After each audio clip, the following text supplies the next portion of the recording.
This is the story which happened on 13th March 1964 in Queens, New York.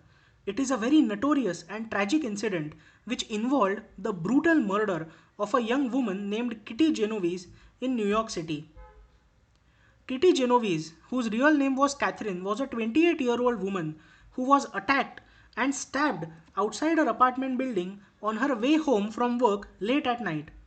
The attack, which occurred over an extended period, reportedly lasted for more than 30 minutes. The assaulter, he repeatedly assaulted her and repeatedly stabbed her, but none of the people who were looking actually came to help. There were reports that claimed that 38 people were actually witnessing or hearing the attack from their apartments. But despite the prolonged and brutal nature of the assault, only very few witnesses actually called the police, and none of them actually came to her help or actually intervened. It was a very shocking and a very tragic incident in which a young 28-year-old woman was attacked and stabbed repeatedly by a man, and none of the 38 people who were watching actually came to help her. Initial media reports, including a widely publicized article in the New York Times, portrayed the incident as an example of urban apathy, with witnesses indifferent to the victim's plight. So, what the newspapers and news channels discussed widely is that so many people in the city were watching her, but none of them came to her help. This was an example of how in cities we are losing our empathy for other people, and there was a big public outcry. However, social psychologists actually started taking interest in this situation. There were two social psychologists by the name of John Darley and Bib Letane in the late 1960s. They got a brainwave. They thought that, okay, fine, there were 37 or 38 people who actually were watching or witnessing the girl being stabbed, but none of them came to her help. However, it can be so that because there were 38 or 37 people, none of them came to help. So they actually turned it around. The social psychologists thought that it is possible that because there were such a large number of people, none of them came to her help. Okay, so what they were proposing is that probably if the number of onlookers or number of bystanders, if they would have been less, maybe someone would have gone to her help. Instead of 37 people, if only 2 or 3 people were present on the scene, maybe they would have gone for her help. This phenomenon, on which the two psychologists, John and Bib Latane, who started researching this phenomenon, was called as bystander effect. The bystander effect is a social psychological phenomenon that refers to the tendency for individuals to be less likely to help or less likely to intervene in an emergency situation where other people are present. So, the more the number of people present, the less likely people are to help someone in need. The presence of many other people can lead to a diffusion of responsibility, a diffusion of personal responsibility, where individuals feel less personally responsible for taking action. And this we have witnessed in many cases. Many a times when there is a big fight on the road and there are large number of people watching, many times we don't go ahead to help, or many times when some victims of a stabbing or a crime, when they are crying out for help on a busy road, people don't, they hesitate to go ahead and help. This happens because of a basic human tendency. When we have a large number of people present, what everybody feels is that why should I go for help when there are 50 other people looking, and when none of them are going ahead, will it be a right decision on my part to actually go ahead and help someone?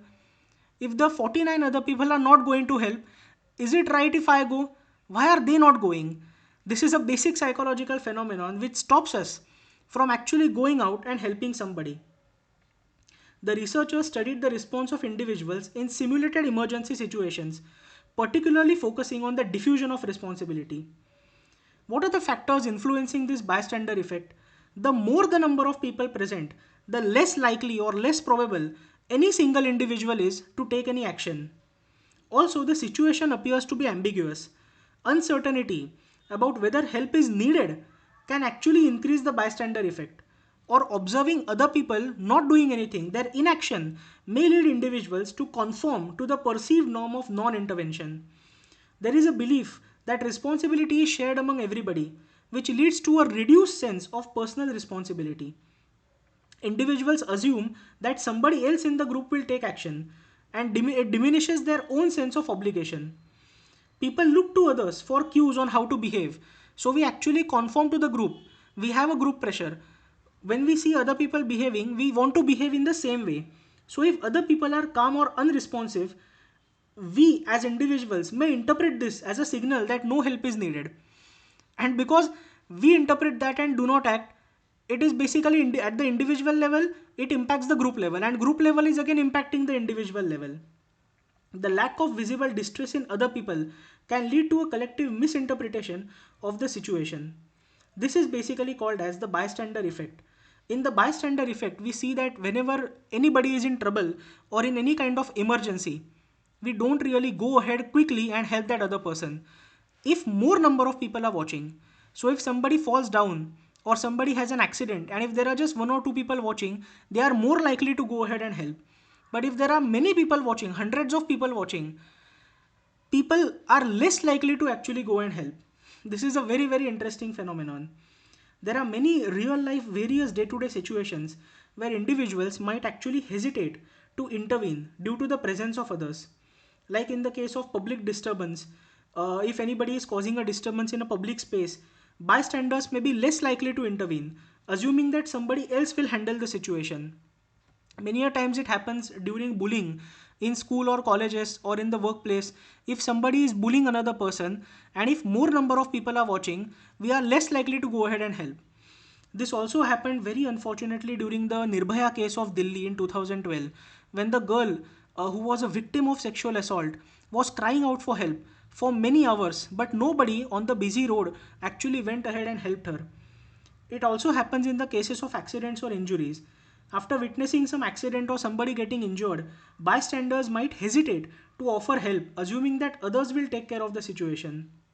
Many times it happens that in a fair or in a public gathering or somewhere in a public place in a mall, if we see a child who is appearing lost, and if there are many people watching, we would not quickly go ahead and help the child if there are many others watching. Or even on crowded public transportation like on buses, etc., if we see some inappropriate behavior, or if we see in an emergency situation where there is a lot of crowd and we see somebody actually displaying an inappropriate behavior, if there are more number of people watching, we would be less likely to help, right? So what is the actually the solution to this? The solution to this, or the factors that reduce bystander effect, is that if we personally know the person, obviously we would go ahead to help. But it is basically managing our psychology. It is explaining to us that we are personally responsible to help somebody if that person is in trouble. Doesn't matter how many people are there to help that person. It is our responsibility too. This happens in workplaces. In workplaces, when we see the senior actually giving some unfair treatment to somebody, we are less likely to help if many other employees are also watching. These are many real life day to day examples of the bystander effect. We need to understand the bystander effect, and we need to reduce bystander effect.